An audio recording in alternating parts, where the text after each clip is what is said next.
We were talking about Alex Jones. Oh, and okay. how So he's Alex being was, deplatformed. Yeah, I mean, it seems to be like across the board. Like it's almost they waited for Apple. It seems like, and when Apple pulled them from iTunes, then YouTube had danced with it. Right, they'd given them some strikes.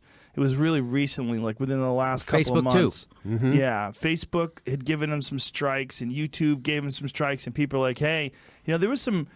I felt like almost like unfounded speculation that they would remove him from the platform. Like, they're never going to remove him. That's crazy. That's too far. And then all of a sudden, boom, everybody in one fell swoop. Spotify. Did Spotify remove him? They were going to. They did. Right? iTunes removed him. There's a loophole, though, that I saw an article today where people want nothing but less than total destruction. That Apple attacked Alex Jones and got rid of him, but they offered him a safety net in the form of the app that he has on their app store. That so they're trying to take that down too, like take down the app. His show became instantly way more popular. Oh, I'm sure. So again, the unintended consequences. I try to tell people that I'm not defending Alex Jones. I'm defending the principle of freedom of speech. People who are convicted of killers and who are on death row, they still get their freedom of speech. You're allowed to print articles, and they're allowed to have. You know what I mean? They're still allowed. Well, he's allowed to still. I mean, he hasn't been silenced. He has his website, but he can put his show out on his website. Correct. He can host it from his website, and it can all be fine. But these major media companies now, they just decided, we've had enough. We don't want this on. And here's the thing: I don't know what he said that there was a straw that broke the camel's back. It seemed like it's not a recent statement that he said. Well, let's just go to the court transcripts and we'll figure out. Oh, there wasn't. There wasn't a court. No court. Oh, there's no hearing or nothing. Process. There wasn't a judicial hearing. There was no. Come on. They just what? They let some jagoff billionaire in the middle of the night on a whim fucking do this? Is that what happened? Yes. Do you think that's what it is? That was some billionaire, or do you think it's the middle managers and the the executives at all these giant tech companies that just decided? I don't know. It's definitely the government tells Facebook what to do a lot of times, right? Mm-hmm. And so they bow to the government all the time because they don't want to be regulated, right? So that's why they just started having hearings with that's why they had those hearings. Should we regulate Facebook? Right. So those hearings, by the way, were fucking bizarre. Yes. It was like a guy pretending to be human. Yes. It was like some sort of a robot or an alien. The way he would sip water, he would take like this and like, who fucking sips water? It was like a guy spitting dip into a glass. He would go like this. Like, there was the weirdest little sips. Someone should make a compilation of Zuckerberg's sips of water. So strange. Whoever is that guy who makes the compilations of your show, he does a good job. He does a funny job on those. This is me. This is my Zuckerberg impression. Okay. No, senator. No, sir. There. Watch this sip. Watch that sip. Give me another one of those. Oh, there is one. They have them. Yeah. Oh, somebody already. There is a drinking water compilation. Of course there is. Oh my God! Watch him sip. Who fucking sips water like that? It's like he has to think about it. Yeah. Act normal. Be human. Humans drink water. Drink the water. Look how slowly he tilted that glass. And him and the guy behind him have the same color tie. That's the guy they're going to shoot in the head. He's keeping eye contact while he's drinking the water. It's kind of weird. Yeah. He's trying to, at least. You just want to be disrespectful. This is fantastic. Strange. That whole thing was so strange. It was so. Hey, what strange. a better guy to protect us from fake news and tell us what's real news and what has integrity and what doesn't than a guy who made a couple of $1 billion off a stolen idea from his friends. I mean, I think that's the perfect guy to safeguard. Is that the true story? Is that what he actually did? Yeah, I think so. That's what was in the movie, right? That was in the movie. That's what I know. I didn't see the movie.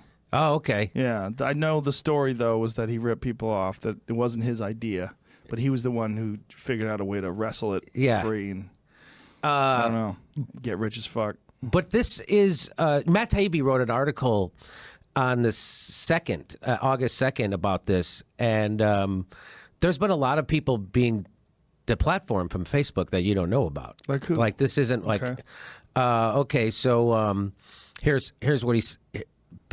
they shut down lots of other sites at the behest of the government and Israel, like the Atlantic Council. So pages like Black Elevation, they got shut down. A page called Mindful Being, they got shut down.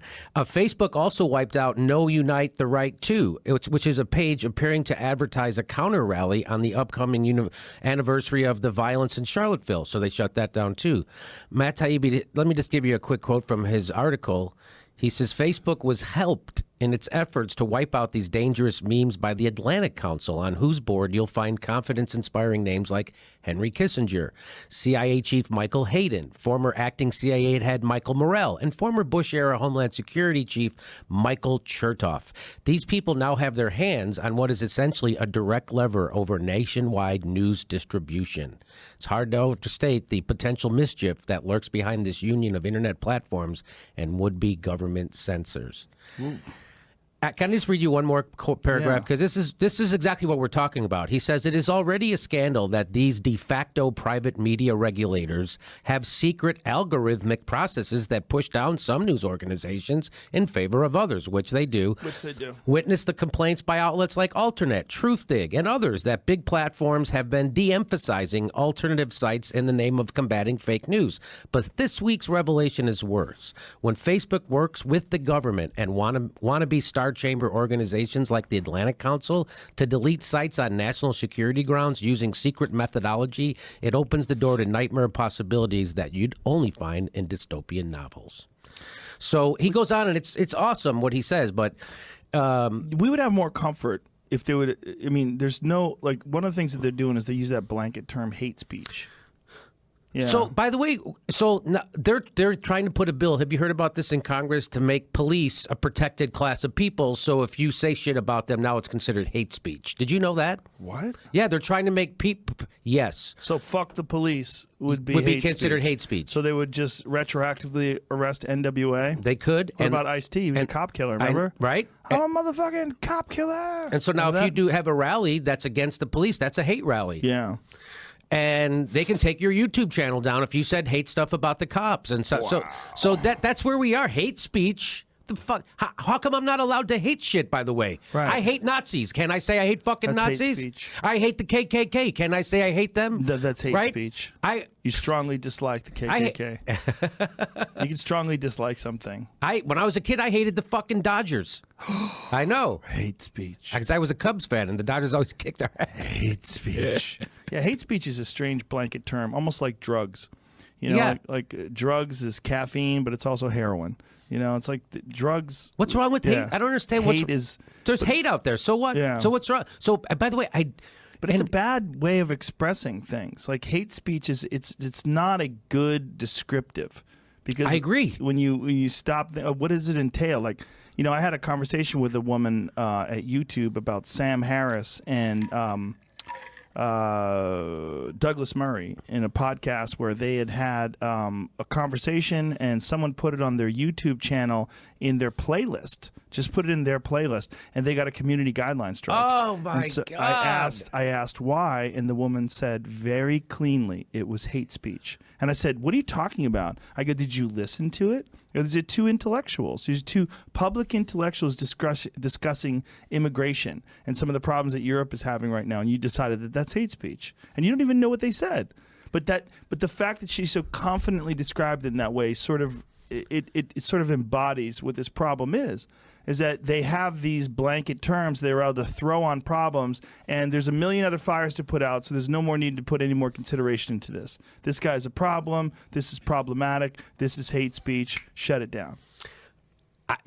People don't realize how bad it is, Joe. You do, because you know this story. Yeah. But people go, "Oh, good for Alex Jones. He shouldn't be able to do that stuff, what he's doing." I'm like, do you not understand that this is the shot across the bow, that if they can do this to Alex Jones, that they're coming? I've already been trashed by the establishment media, by the Washington Post, by CNN. I've already been equated to pedophiles and those kind of things, and conspiracy theorists. And I've been in articles with Alex Jones. They've done it to me. Mm-hmm. So because I tell the truth about the war. Right. And so the antidote to bad speech, if you really hate what Alex Jones is doing, the antidote to bad speech is not censorship. The antidote to bad speech is more speech. If you think good speech. If you think what Alex Jones is doing needs to be debunked, create a Facebook page called Debunking Alex Jones and debunk him. Right. You know, Kyle Kalinske does that kind of stuff all the time. Yeah. People do that stuff all the time. That's how you convert. If you're afraid of an idea, you don't shut down the idea. You expose the idea and you debunk it. But if you have a private platform and you own this and you start a business and your business is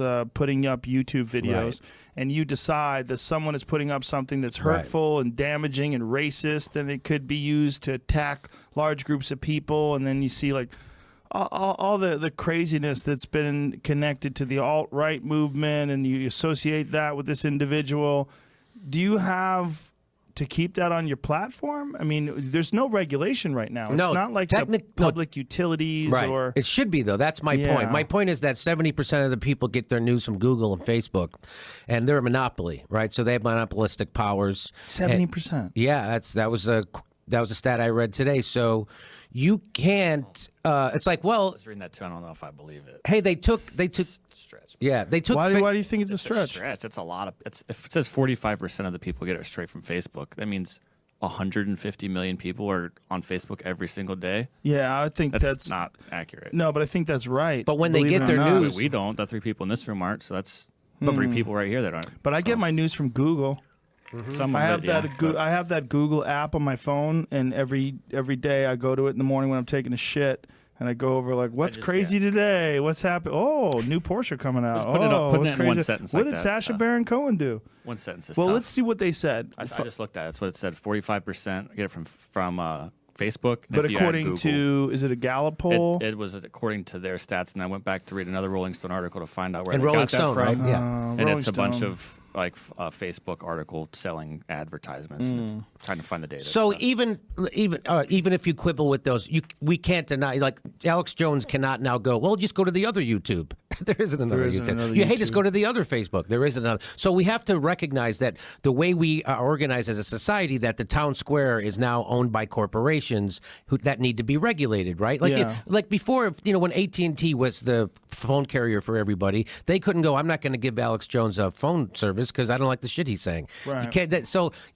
You can't deny services, somebody, all that stuff. But that's not really a valid comparison, because the phone service wasn't distributing information to people. Right. Like the phone service is just a method of communication. It was just a utility. What he's able to do through InfoWars is, if you've got him on your platform, he's going to say some things, and he's going to use your platform to say some things that, might not be true and might be crazy. So you got to decide, like, when does it become a problem? And I think where they drew the line was Sandy Hook. So here's what I say, Joe. We need to treat these as public utilities, because they are, right? Facebook, there is no alternative. There is an alternative to YouTube. We need to regulate them. It's long overdue, by the way. And they are monopolies. It's obvious to everyone that they're monopolies. But when you invent something called WhatsApp and then Facebook buys it for $20 billion, there's a monopoly. There's no way. There's no way to compete with these people. So these are monopolies. They need to be regulated, and people need to be protected. And that's where we need to go, because right now we're leaving it up to the whims of a billion. Like you say, hey, if Alex Jones really did some shit that was wrong and he should be taken off, or his free speech should be abridged for it, do it. Let's see it go to a court, or go to a thing, or go. People go, well, he doxes people, and if doxing's illegal, he should be prosecuted. If that's what happened, but you shouldn't take away. Did he dox people? That's what they're saying. They're saying he doxed people from Newtown or whatever. From the school shooting. So that's what they're saying. He talked about the individuals, that he families? gave their addresses and their names. That's what they're saying, that he doxed Okay, them. but let's find out if he actually did that, because that sounds crazy. I don't know if he did. But they're not saying what he actually did. This is what's crazy. I keep hearing that he promoted the idea that Sandy Hook was false.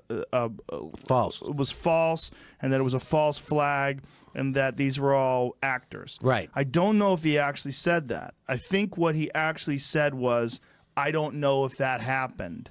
I think that's what he actually said. And people are saying, well, that's promoting the idea that it was a hoax. So what? But I want to know if that's what he really said. See, I don't know if that's even the case, because I've heard it written that he promoted the idea that Sandy Hook was a conspiracy, but they're not quoting. When they say that, there's no quotes. There's no Sandy Hook was a hoax. Those kids were actors. Those kids are not dead. I don't see that anywhere. Right. But they keep attributing that to him without quotations. But again, if there was some kind of due process, we could go back and look at the transcript and we would know this. Not only that, if during this whole time where he's being tried, he was still able to be on YouTube and have his videos, he could show in his videos that he didn't say that. He could show what he actually said and tell you what he actually said and show clips. He can't do that anymore. So now the narrative is completely in the hands of the mainstream media, 100%. So the Alex Jones narrative is being taken 100% out of his hands. And now it's in the mainstream media, and now there's Sandy Hook denier, conspiracy theorist, right-wing lunatic, all these different things, which some of it, I mean, Alex is pretty fucking nuts. My point is, we've had nuts people they still have that. When I was a kid, Joe, maybe you remember, Johnny Carson used to go ape shit about the National Enquirer. Yes. Do you remember that? And it was a big deal. He would stop his show, and I'm putting my foot down about this. Yeah. They still have the National, and nobody said take it out of the supermarkets. Nobody was like, we got to ban that newspaper because we can't handle the ideas from this newspaper. They're still right there. You go to Ralph's, they're right there. They're the last thing you see before they leave. They're right at the eye level for kids. Yeah. Nobody says take away the National Enquirer. I went to Facebook. They still have a Facebook page, National Enquirer. Do they? Yes. So does the World News Daily. And you know what the first news story was that came up on the World News Daily? Was a British man can only defecate through his mouth. That was the first story that came up. The first story. And you don't have to look for it. British man defecates through his mouth. I'm like, this is like South Park. Right. Yeah. And it's not like you want them to be taken down as well. Yeah. But what's interesting is like World News Daily and Star Magazine and all those, they've sort of they're a joke. Like, it's not real. You know the Enquirer's not real. But we know that. But it's not. It's just somebody's implied. buying those. Somebody's buying those. Right. But are they buying? Are they kind of buying them just for fun and entertainment? Somebody watches professional wrestling. Here it goes. Lawsuit quotes Jones saying, "Yeah, so Sandy Hook is a synthetic, completely fake. Is a synthetic, completely fake with actors, in my view, manufactured." Okay. I would show the video. January 13th, 2015. The lawsuit quotes Jones saying, so Sandy Hook is a synthetic, completely fake with actors, in my view, manufactured." Yeah. You actually nailed that impression. I spent a lot of time with that dude drunk. There's he's that's a real problem. Saying something like that is crazy. But look, his whole business is saying things that are sometimes right and saying things that are sometimes absolutely wrong. And that's it's all wild and it's all globalists. And you ever seen that song that they did where these guys took his actual words and rants, but then they have like this like emo song singing the words? No, I haven't. It's fucking genius. Would we get pulled over off of YouTube if we play that? Let's find out if we get yanked for this one, because it's brilliant. Because it's a parody, but it's so That's an indie folk song. Yeah. You said emo song, enough. There's two. Indie folk, emo. It's just some low testosterone music.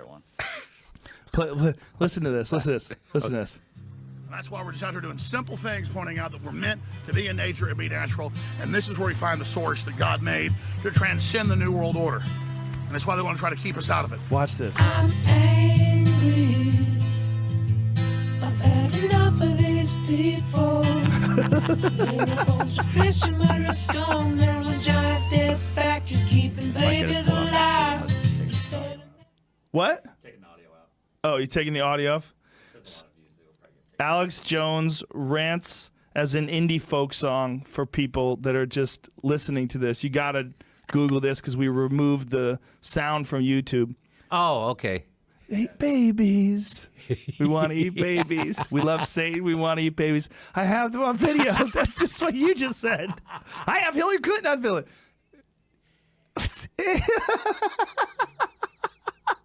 at his face.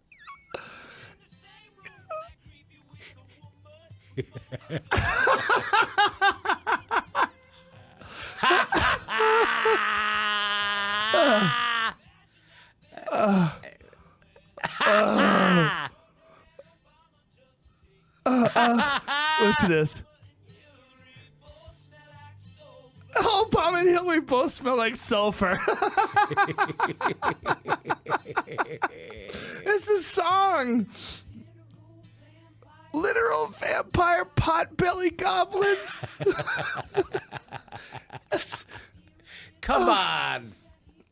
Oh my God. I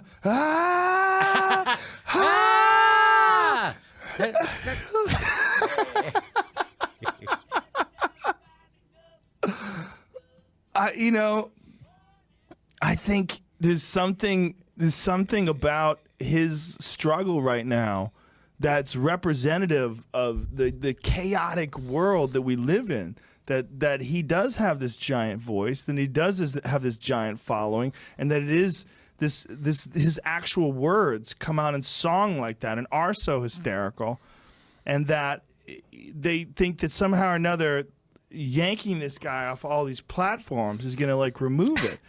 Do they understand the Streisand effect? Because this is just there's going to be another way. But what's the Streisand effect? Barbara Streisand had a house in Malibu, this giant ass house, and they took pictures of it.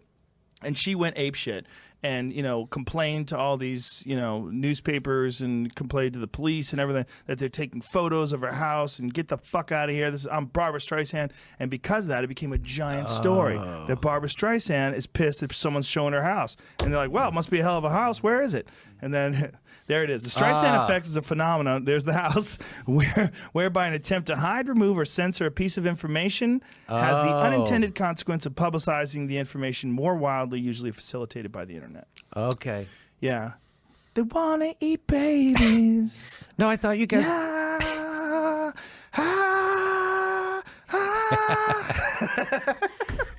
But again, people make the false equation. Oh, you're defending Alex Jones. I'm not defending. You're defending free speech. I'm defending free speech, and I understand the argument that, hey, it's a private corporation. I get that. I get that. But if you took a look at the bigger picture, everyone thinks the internet should be a public utility. I mean, most people do. Right. And that's what they're upset, that they're not treating it like a public utility. Obama administration did. They decided to at the last minute. Mm-hmm. And so if you think the internet should be a public utility, I think YouTube and Facebook should be a public utility also. But there's an opening for other people to make their own YouTube. Like make a version of it. If you have sufficient capital. But you don't. And if you do start it, they'll just buy you out. Like I just showed you the example of WhatsApp with they give you $19 billion or whatever they paid for some crazy. So they just eat up their competition. So right now we need a Teddy Roosevelt to come along and break up all these monopolies. It's never going to happen. The end of the empire is coming. So here's the question: like, is there a valid parallel, a valid comparison? Like, are there people that have things that are more hateful that are on YouTube that haven't been deplatformed? Is it the influence that he has that's terrifying? Is it the fact that he's a figurehead for this kind of stuff? Is that what it is? Like that this whole InfoWars movement is in some people's mind a figurehead for this pro-Trump thing that they're trying to stop and silence? Like, what is it? I don't know. It's very curious that it all happened at the same time, right? And because there's a in 1996 there was a law passed that actually insulates the platforms from being sued. Did you know that? So like platform. So if someone puts up something, and so like say he puts something up that leads to someone getting killed, right, on Facebook, you can't sue. You can't sue YouTube. Right. You can't sue Facebook for it. That's in that 1996 law. So there's that. So I get that they're a private company, but again, they have the protection now of the law. Right. They have Congress protecting them. So they have that's a type of regulation. You're regulated from, you can't sue them. Yeah. Right. So I'm looking for this tweet by Glenn Greenwald that really, because if we're going to take down, here, I'll find it. Here it is. He says, there's been a tactic of censors for centuries. They start with someone who is so utterly hated and marginalized that everyone is blinded by their hatred for the first censorship target that they cheer and forget that they're endorsing a principle and power that will then expand. Yeah. And so First they came for the Jews. Yeah, right now we're allowing the whim of billionaires in the middle of the night to decide who gets to be on these monopolistic platforms and who doesn't. Yeah. If there was 10 YouTubes, no one would care. But there isn't. There's one YouTube. There's one Facebook. And they are monopolies, and that's the world we live in right now. And that's why they're doing whatever the government wants them to, because they don't want the government to regulate them. That's why he went there and was sipping the water like that and trying to make eye contact and be nice, because he doesn't want them to regulate him. He'll do it Julian Assange in 2010 gave a speech, which I saw recently on a plane, where he predicted this. He was like, the corporations are an extension of the government, and they will do the censorship in the future. And that's exactly what's happening right now. What he's really banning is our multimedia, our reporters, our people, our guests. They're saying all of you can't be on Facebook, all of you can't be on YouTube, all of you can't be on all these platforms. iTunes, everywhere else. And then they're testing to see, will Joe Rogan have me on to defend free speech? He was already telling me 2 weeks ago he wants to be on. I haven't heard the time. Now will he? Or will he get scared and not thinking, keep his head down? Because then later he'll lose his speech. I love Trump, and I know he's a good guy, but he loves Fox News and the damn New York Times too much. I know for a fact he reads New York Times all day and sits there and watches Fox News. Used to, they bring him clips of my show, clips of Cernovich. His son would bring those to you, to him. This is the issue. They're blocking everybody. They're intimidating. They're doing it. I'm mad at Trump only to say this because it'll get to him. What does Trump need to do? Vox Day, Mike Cernovich, or do you disagree that this is the big enchilada right now about forcing internet censorship out in the open and what's happening? We've done it. I've pawn sacrificed myself. The listeners get it. Sure. Well, the issue with Trump is that Trump's is like a Greek flaw. Trump's greatest strength and is also his greatest weakness. And that he thinks he knows everything and he's totally self-confident, so he's a man in his own world. Right. He really believes he could have won the election without alternative media. 100% believes it. So from his mind, he thinks, well, it's bad. This is too bad. I don't like that it's happening. But he wants to act confident, just like he won't admit his supporters are being attacked everywhere. Exactly. So in his mind, if all alternative media is banned, it's not a big deal. He'll be fine. He'll be okay. Doesn't he get alternative media and all these social networks had 95% more bandwidth and people than the frickin' Fox News? No, he doesn't. He believes... Well, let me tell him then. Paul Watson had videos every day with average of 6 million views. At least 10 of them had 35 million views or more. They deleted them the day Hillary lost. They ignored us and didn't think we had power. Paul was way more reach than me. Okay, I'll say it. Anybody. Paul didn't even know it. We had billions of views for you that all disappeared on our Facebook, Trump. You didn't have billions of views on that stupid-ass Fox News. And nothing against Fox News, but I want to win this. Essentially, Alex Jones has been deleted, digitally deplatformed from these websites. You wonder if he'll have any influence going forward, because these private companies do have an incredible amount of control over the internet. And that's the point. Controlling who has a voice and who doesn't on these monster platforms is tantamount to limiting speech. And as you'll see in a moment, it's also viewpoint discrimination. Notice that Turd Blossom, Brian Stelter, doesn't tell you, like you didn't watch the days before, that he's lobbying for us to be taken off. He then goes, oh, my God, they took him off. Oh. Everyone advertises on their big syndicated radio shows. Everyone advertises on their TV shows. Everyone advertises if you're small business or in your newspaper ad. For years, you build them up. You create the content. You send people there. They get it all built. Then they go, some SJW said you were a Nazi. Your 35,000 videos and 2.5 billion views are gone. And I'm like, the only thing I'm really missing is like, God, there's some footage of my dog that's dead, my grandma that's dead on there. I should have saved that and downloaded it. Banned on Facebook, banned on Spotify, banned on YouTube. This is literally Adolf Hitler stuff just reversed, and this is what the left, just like saying Candace Owens supports Nazis and is a Nazi screaming at her. I mean, this is insane. Yes, absolutely. I mean, you had Nancy Pelosi call me a white supremacist. These people have lost any brain cells that they had remaining. You know what? I want to say hashtag free Alex Jones. I started spreading it around. Hashtag free Alex Jones. Your attempt to celebrate my censorship shows how disconnected you are. I'm not glad this is happening because I want to get the word out and help people, especially on GMOs, the dangers of vaccines. We are number one, but it doesn't show you who's number one. Oh, above the Huffington Post and One America News. Isn't that just interesting? It won't show you who won the football game. They won't show you who won the wrestling match. They won't show you who won the Indy 500. Oh, but then if you actually go and click into it, it comes up. Isn't that just special? They've got it blocked on phones, but on some computers it comes up. And that's the same thing happened when I was the #1 podcast in Joe Rogan's history. It was never listed on iTunes. You had to hand search it. And it was #1 for a year and never put to the top because it would have gotten even bigger. They don't say, though, it's #1. It's #1. #1 on Android and app. Where do they go from this? Because they even lie. It's a day later like, oh, it's 31st spot. No, it's #1, you goddamn liars. Excuse me, Lord. Frank in North Carolina, thanks for holding so long. Go ahead. Yeah, Alec, I just have to say something, man. It seems like every time I turn on your broadcast, you're bragging. It just gets old, man. I'm going to shut you down right now, okay? We're taking calls about your nomination. Do you understand they're having congressional hearings trying to shut us down? Do you understand I'm ringing the alarm?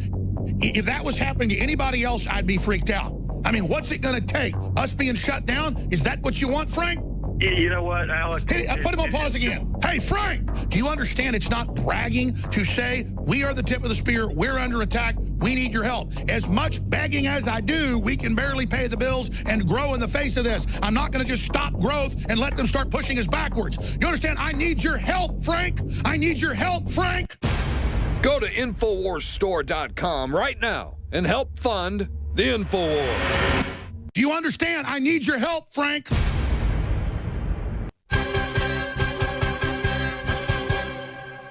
The year is 1995, and InfoWars launches the last of America's counter-globalist probes. In a freak mishap, Infowars.com and Alex Jones are blown out of their trajectory into an orbit which freezes his life support systems and returns Alex Jones to Earth 25 years later. Transdimensionally over the space-time continuum through full space, where people are extremely lazy. The social engineers are there laughing. What we envisioned 100 years ago, 20 years ago, is now reality. While the society unravels, men run around totally frantic, not knowing how to be men, and women run around frantic, not knowing how to be women, and they don't understand that it's an animating contest of life and that it's fulfilling to be informed, it's fulfilling to be involved, it's fulfilling. InfoWars, tomorrow's news today.